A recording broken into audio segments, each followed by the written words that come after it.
Yoghurt එකක් දීලා තව සල්ලිත් දීලත් මිනිස්සුන්ගේ ගෙදර වෙන්නේ නැහැ. මහරක් ඔය මේ අර සුපර් මාකට් වල එහෙම හිටපු ගමන් යෝගට් එහෙම ලාභෙට දෙන 4ක් ගත්තොත් එකක් නොමිලේ. හරිද? අර එකපාර යෝගට් වලට මාර ඔෆර් යනවා. ඇයි එච්චර ඔෆර්ස් යන්නේ ඒවට? හේතුව ටික කාලයක් යෝගට් හරි ඔය වගේ දේවල් බැලුවම ඒවල අර කල්ලිකුත් වීමේ දිනේ අවුරුදු 2-3 නෑනේ.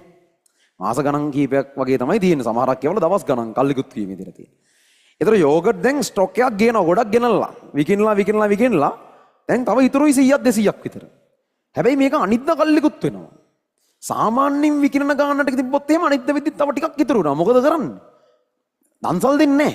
හරිද? ඒ කියන්නේ යෝගට් ලාභෙට අර ඒ කියන්නේ යෝගට් දීලා තව සල්ලිත් දීලත් මිනිස්සුන්ගේ ගෙදර වෙන්නේ නැහැ කරන්නේ අර යෝගට් ටික පොඩ්ඩක් ගාන අඩු කරලා ඩිස්කවුන්ට් එකක් දාලා දෙනවා.